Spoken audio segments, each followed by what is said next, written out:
Livro Fonte Viva, psicografia de Chico Xavier, pelo Espírito Emmanuel, editora FEB.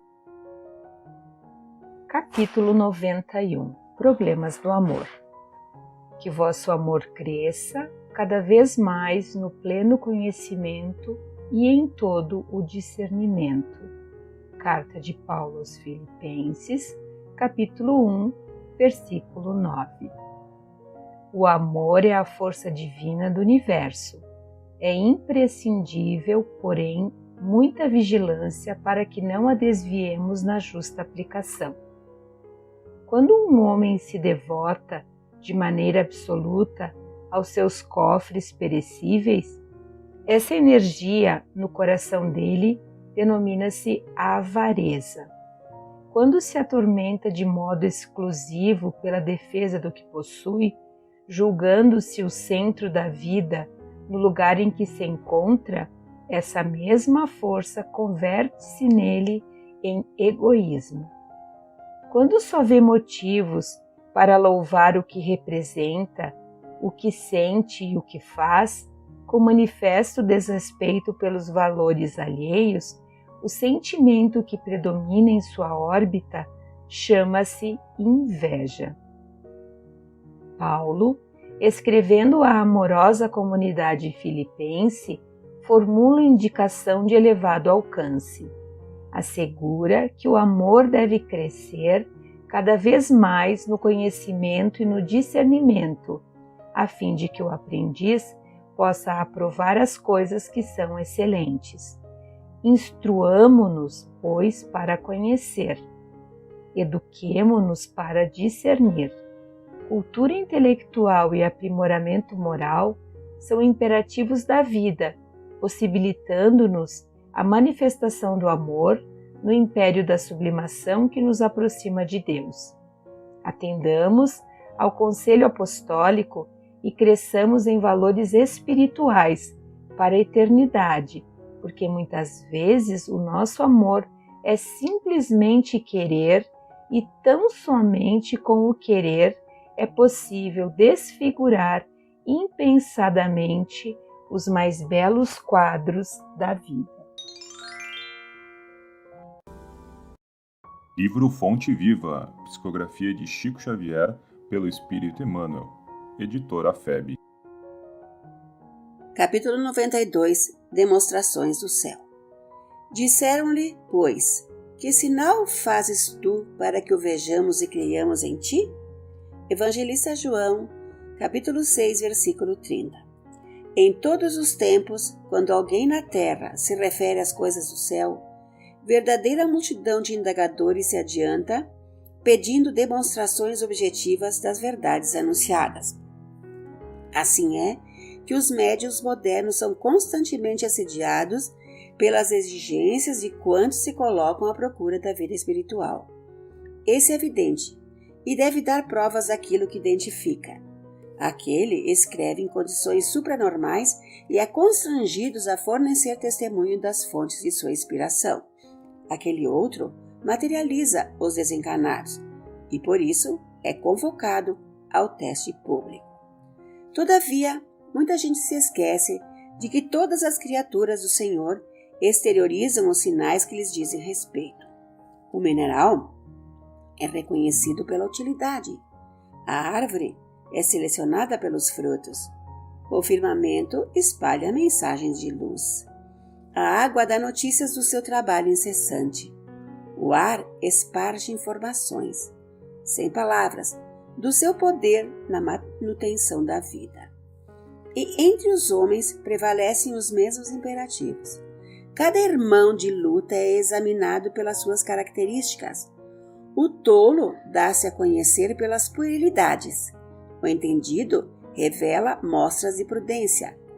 O melhor demonstra as virtudes que lhe são peculiares. Desse modo, o aprendiz do Evangelho, ao solicitar revelações do céu para a jornada da terra, não deve olvidar as necessidades de revelar-se firmemente disposto a caminhar para o céu. Houve dia em que a turba vulgar dirigiu-se ao próprio Salvador que a beneficiava perguntando: Que sinal fazes tu para o que vejamos e creiamos em ti? Imagina, pois, que se o Senhor da vida foi dirigida a semelhante interrogativa, que indagação não se fará do alto a nós outros, toda vez que rogamos sinais do céu a fim de atendermos ao nosso simples dever? Livro Fonte Viva, psicografia de Chico Xavier, pelo Espírito Emmanuel, editora FEB. Capítulo 93. Altar íntimo. Temos um altar. Carta de Paulo aos Hebreus, capítulo 13, versículo 10. Até agora, construímos altares em toda parte, reverenciando o Mestre e Senhor. De ouro, de mármore, de madeira, de barro, recamados de perfumes, preciosidades e flores, erguemos santuários e convocamos o concurso da arte para os retoques de iluminação artificial e beleza exterior. Materializado o monumento da fé, ajoelhamo-nos em atitude de prece e procuramos a inspiração divina. Realmente, toda movimentação nesse sentido é respeitável, ainda mesmo quando cometemos o erro comum de esquecer os famintos da estrada em favor das suntuosidades do culto, porque o amor e a gratidão ao poder celeste, mesmo quando mal conduzidos, merecem veneração. Todavia, é imprescindível crescer para a vida maior. O próprio Mestre nos advertiu junto à Samaritana que tempos viriam em que o Pai seria adorado em espírito e verdade. E Paulo acrescenta que temos um altar. A finalidade máxima dos templos de pedra é a de despertar-nos a consciência. O cristão acordado, porém, caminha oficiando como sacerdote de si mesmo, glorificando o amor perante o ódio, a paz diante da discórdia, a serenidade à frente da perturbação, o bem à vista do mal. Não olvidemos, pois, o altar íntimo que nos cabe consagrar ao divino poder e à celeste bondade. Comparecer ante os altares de pedra, de alma cerrada à luz e à inspiração do Mestre, é o mesmo que lançar um cofre impermeável de trevas à plena claridade solar. Se as ondas luminosas continuam sendo ondas luminosas, as sombras não se alteram igualmente. Apresentemos, portanto, ao Senhor as nossas oferendas e sacrifícios em cotas abençoadas de amor ao próximo, adorando-o através do altar do coração, e prossigamos no trabalho que nos cabe realizar. Livro Fonte Viva, psicografia de Chico Xavier, pelo Espírito Emmanuel, editora FEB. Capítulo 94. Capacete da Esperança. Tendo por capacete a esperança na salvação. Primeira carta de Paulo aos Tessalonicenses, capítulo 5, versículo 8.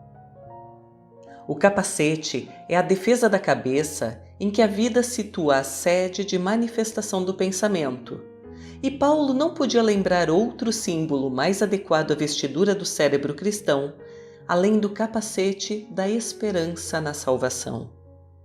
Se o sentimento muitas vezes está sujeito aos ataques da cólera violenta, o raciocínio, em muitas ocasiões, sofre o assédio do desânimo, à frente da luta pela vitória do bem, que não pode esmorecer em tempo algum. Raios anestesiantes são desfechados sobre o ânimo dos aprendizes por todas as forças contrárias ao Evangelho Salvador. A exigência de todos e a indiferença de muitos procuram cristalizar a energia do discípulo, dispersando-lhe os impulsos nobres ou neutralizando-lhe os ideais de renovação. Contudo, é imprescindível esperar sempre o desenvolvimento dos princípios latentes do bem, ainda mesmo quando o mal transitório estenda raízes em todas as direções. É necessário esperar o fortalecimento do fraco, à maneira do lavrador que não perde a confiança nos grelos tenros. Aguardar a alegria e a coragem dos tristes, com a mesma expectativa do floricultor que conta com revelações de perfume e beleza no jardim cheio de ramos nus. É imperioso reconhecer, todavia, que a serenidade do cristão nunca representa atitude inoperante, por agir e melhorar continuadamente pessoas, coisas e situações, em todas as particularidades do caminho. Por isso mesmo, talvez, o apóstolo não se refere à touca protetora. Chapéu quase sempre indica passeio, descanso, lazer, quando não defina convenção no traje exterior, de acordo com a moda estabelecida. Capacete, porém, é indumentária de luta, esforço, defensiva. E o discípulo de Jesus é um combatente efetivo contra o mal, que não dispõe de muito tempo para cogitar de si mesmo, nem pode exigir demasiado repouso quando sabe que o próprio Mestre permanece em trabalho ativo e edificante. Resguardemos, pois, o nosso pensamento com o capacete da esperança, fiel, e prossigamos para a vitória suprema do bem. Livro Fonte Viva, psicografia de Chico Xavier, pelo Espírito Emmanuel, editora FEB. Capítulo 95. Vê e segue. Uma coisa sei, eu era cego e agora vejo. Evangelho de João, capítulo 9, versículo 25.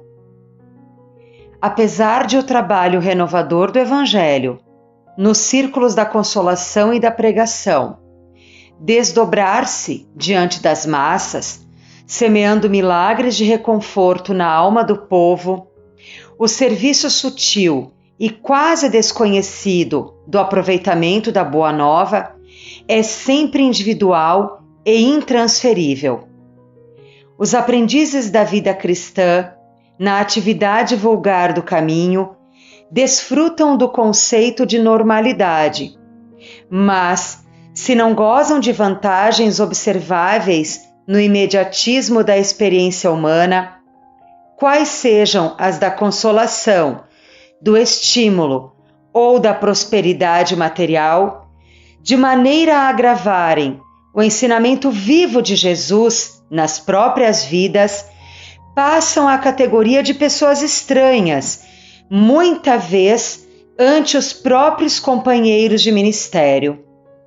Chegado a semelhante posição, e se sabe aproveitar a sublime oportunidade pela submissão e diligência, o discípulo experimenta completa transposição de plano, modifica a tabela de valores que o rodeiam, sabe onde se ocultam os fundamentos eternos, descortina esferas novas de luta por meio da visão interior que outros não compreendem, descobre diferentes motivos de elevação por intermédio do sacrifício pessoal e identifica fontes mais altas de incentivo ao esforço próprio.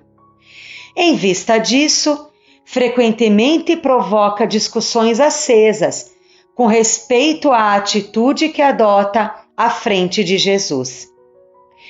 Por ver com mais clareza as instruções reveladas pelo Mestre, é tido a conta de fanático ou retrógrado, idiota ou louco. Se, porém, procuras efetivamente a redenção com o Senhor, Prossegue seguro de ti mesmo. Repara, sem aflição e sem desânimo, as contendas que a ação genuína de Jesus em ti recebe de corações incompreensivos e estacionários. Repete as palavras do cego que alcançou a visão e segue para adiante.